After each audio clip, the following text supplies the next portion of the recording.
Hello friends, हम लोग CTET की तैयारी कर रहे हैं जिसमें आज हम क्लास 7 का चैप्टर 11 का समरी देखेंगे। यहाँ पे transportation in animals and plants, ये चैप्टर 11 है। मैंने इस चैप्टर को रीड करके इसका जो भी इंपॉर्टेंट पॉइंट्स है उसको एक जगह लिख लिया है।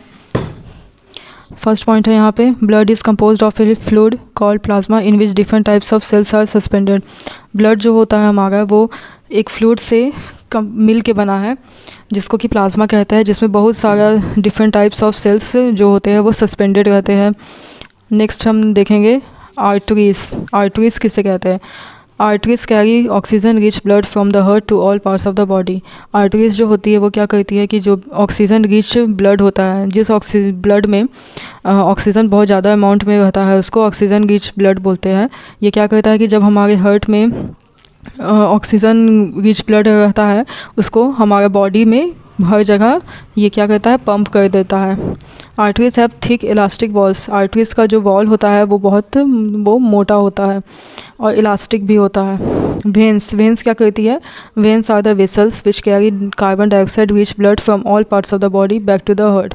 वेंस क्या करती है? ये हमारी बॉडी में जितने भी कार्बन डाइऑक्साइड रिच ब्लड जो होता है उसको पूरे बॉडी पार्ट से कलेक्ट करके हार्ट के पास लाती है। वेंस जो होता है, वेंस हैव थिन वॉल। इनमें वेंस का थिन वॉल होता है। यहाँ पे एक नोट दिया हुआ है एनसीईआरटी बुक के इनसाइट में, pulmonary artery carries CO2 rich blood to the lungs. Pulmonary artery जो होती है वो क्या करती है? वो CO2 रिच ब्लड को लंग्स तक लेके जाती है। वही पल्मोनरी वेंस जो होती है वो carries oxygen rich blood from the lungs to the heart. Pulmonary veins जो होती है वो ऑक्सीजन रिच ब्लड को लंग्स से हार्ट की ओर लेके जाती है। नेक्स्ट हम लोग देखेंगे हार्ट में जो 2 अपर चैम्बर होता है उसको आर्टरियम कहते हैं और जो नीचे का 2 चैम्बर होता है उसको वेंट्रिकल्स कहते हैं।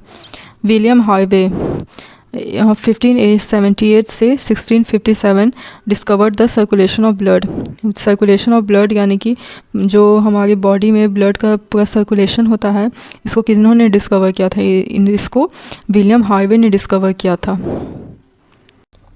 अब हमने ह्यूमंस में तो सर्कुलेटरी सिस्टम देख लिया, अब हम दूसरे ऑर्गेनिजम्स में सर्कुलेटरी सिस्टम देखेंगे। तो यहाँ sponges and hydra do not possess any circulatory system. Sponges और हाइड्रा जो कि वाटर में रहते हैं उनमें कोई भी सर्कुलेटरी सिस्टम नहीं होता है।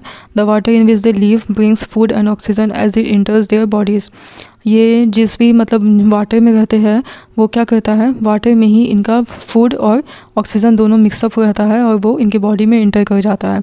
The water carries away waste material and CO2 as it moves out. और वाटर के साथ ही इनके इनका जो भी ये खाते हैं तो उससे जो वेस्ट मटेरियल बनता है और CO2 जो रहता है वो वाटर के साथ ही इनके शरीर से बाहर भी आ जाता है। अब हम देखेंगे excretory system in humans. Humans में किस तरह का एक्सक्रीटरी सिस्टम होता है? A mechanism to filter the blood is required. This is done by the blood capillaries in the kidneys. एक ब्लड को फिल्टर करने के लिए एक मैकेनिज्म की ज़रूरत होती है जो कि किडनी में होती है, ब्लड कैपिलरीज के द्वारा।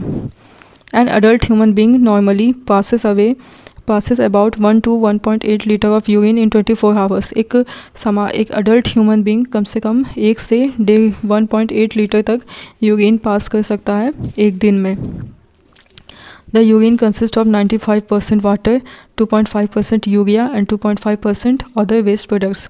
हमारा जो यूरिन होता है उसमें 95% तक वाटर रहता है और 2.5% इसमें यूरिया रहता है और 2.5% अदर वेस्ट मटेरियल्स होते हैं, वेस्ट प्रोडक्ट्स होते हैं। अब हम लोग देखेंगे कि ह्यूमंस में तो हमने एक्सक्रेशन देख लिया, अब हम अदर एनिमल्स में देखेंगे कि किस तरह से एक्सक्रेशन होता है। यहाँ पे एनसीईआरटी बुक में यहाँ पे फिश, बर्ड, इंसेक्ट और लिजार्ड, इसमें किस किस तरह से होता है एक्सक्रेशन इसके बारे में दिया हुआ है। तो fish excrete waste substances such as ammonia which directly dissolve in water. Fish से जो वेस्ट सब्सटेंस निकलता है वो अमोनिया होता है और ये क्या होता है, ये डायरेक्टली वाटर में डिजॉल्व हो जाता है। Birds, insect and lizard excrete uric acid in semi solid form. जो बर्ड्स होती है, इंसेक्ट होते हैं और जो लिजार्ड होता है वो क्या कहते हैं, वो यूरिक एसिड के रूप में अपना बॉडी से जो भी वेस्ट होता है उसको निकालते हैं और ये सेमी सॉलिड फॉर्म में रहता है। नेक्स्ट पॉइंट हम लोग देखेंगे, roots have root hair. The root have the root hair increase the surface area of the root for the absorption of water and mineral nutrients dissolve in water. Root जो होता है उनमें root hair पाया जाता है जो कि क्या करता है, ये सरफेस रूट का जो सरफेस एरिया होता है वाटर और मिनरल्स को एब्जॉर्व करता है, उस सरफेस एरिया को रूट हेयर इंक्रीज़ करता है। मतलब एब्जॉर्प्शन में, वाटर के एब्जॉर्प्शन और न्यूट्रिएंट्स के एब्जॉर्प्शन में ये मदद करता है।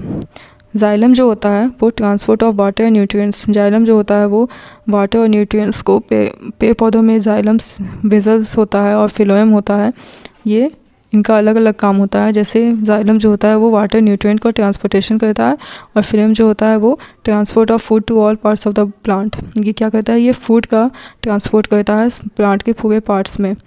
ट्रांसपिरेशन क्या है ये देखते हैं। Transpiration generates a force which pulls up water absorbed by the roots from the soil to reach the stem and leaves। Transpiration जो होता है ये एक तरह का फोर्स जनरेट करता है, इसको सक्शन पुल भी कहते हैं, जिसके द्वारा रूट जो होता है वो क्या करता है कि सॉइल से वाटर को एब्जॉर्व कर लेता है और स्टेम और लीव्स तक पहुंचाता है। आप लोग जो ट्रांसपिरेशन का जो प्रोसेस है उसके द्वारा ये सब होता है। Transpiration also cools the plant, transpiration का और क्या काम होता है, ये प्लांट्स को कूल भी करता है। आपको वीडियो अच्छा लगा हो तो इसे लाइक करें, अपने जो आपके सीटेट की तैयारी कर रहे हैं फ्रेंड्स उनके साथ शेयर करें और हमारे चैनल को सब्सक्राइब करें ताकि लेटेस्ट नोटिफिकेशन आपको मिल सके। Thank you.